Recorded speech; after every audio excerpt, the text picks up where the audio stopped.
Welcome to episode 47 of Walden, aka What Aspects of Living Daily Life Embrace Nature. In this week's video, we will be discussing romanticism in the context of idealism. Romantics believe in idealism, the idea that one's life should be improved, as a core idea of the movement. Improving one's life can be done through technological advancement or individual development.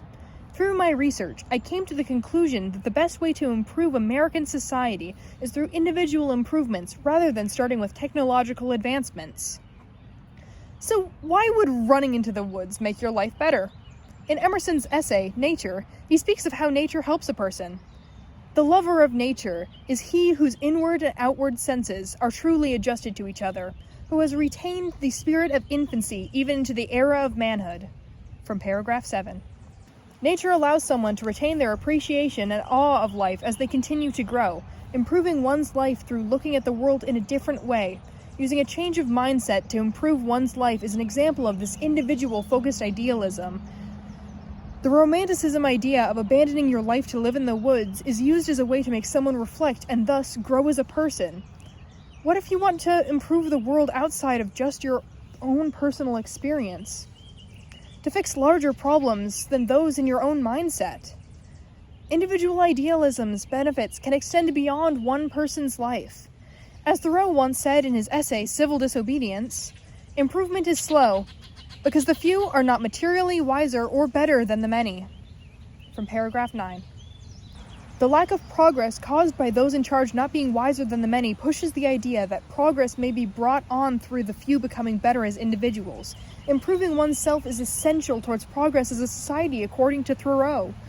Idealism that improves individuals allows for technological idealism as well, making the focus on individual idealism be a romanticism idea that allows all parts of life to be idealized. And now, a word from our sponsor. Today's video is sponsored by Thoreau. Have you or a family member ever felt crushed by the rush to keep up with modern society? Feeling like the world is changing faster than you can keep up with? Thoreau might be right for you. In the essay Walden by Thoreau, it illustrates how this feels.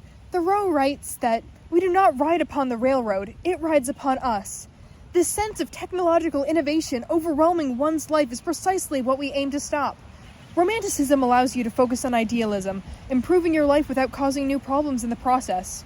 Your life can be improved through working on improving yourself and self-discovery, letting the world improve without leaving people racing to catch up. For the low cost of the majority of your possessions being left behind, you can purchase our 16-week self-help program. The program features step-by-step methods for abandoning your life to live in the woods and find yourself. Thoreau, catching up to technology, one individual at a time. Side effects of individual-focused idealism may include touching grass, abandoning your family members, living in a bus in the woods, staring at the sun, eating moldy potato seeds, mountain climbing, unplanned trip to Alaska, death, staring at ants, and becoming a transparent eyeball. Thanks again to Thoreau for sponsoring today's video. Now, back to the rest. Now that we've established what the Romantics were thinking with their idealism ideas, let's bring in an attempted application of this idea. Christopher McCandless. Chris sets out on an Alaskan odyssey to escape from a world in which he felt grievously cut off from the raw throb of existence. He's searching for this connection, this feeling of living life to its fullest extent.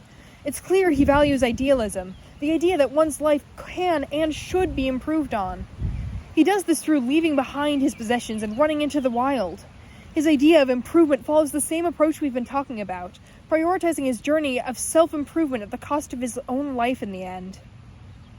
A section of the text he highlighted and underlined reads as follows. And then, the two basic ideals of the modern man. The idea of free personality and the idea of life as sacrifice. Chris understands the importance of having his life through free personality. Through chasing individuality, he attempts to idealize his own life. But Chris isn't the best example of this idea. He comes from a well-off family. He doesn't need improvements from technology. He has enough money for any improvements that come from new technology to be within reach. He doesn't have reason to try and improve his life in any other form. This then can bring up a greater general criticism for this idea. These journeys aren't available to all people. A survey of national park usage found that 93% of visitors were white and 50% of visitors made $100,000 or higher as a household income, with the data not including the 16% of people who refrained from answering their income. This becomes 58.8% of those who provided their income. The majority of people using these parks are well-off white people. This type of self-improvement isn't available for all people or isn't prioritized due to circumstances. In general, assuming that the best way for someone to improve their life is through working on themselves is just that, an assumption. I want you guys to think about these ideas on your own, to find for yourself if they'd help you live a better life. Decide for yourself if this is what's right for you. That's going to be all for today, guys. Don't forget to like, subscribe, and fix yourself before you fix the world. Bye!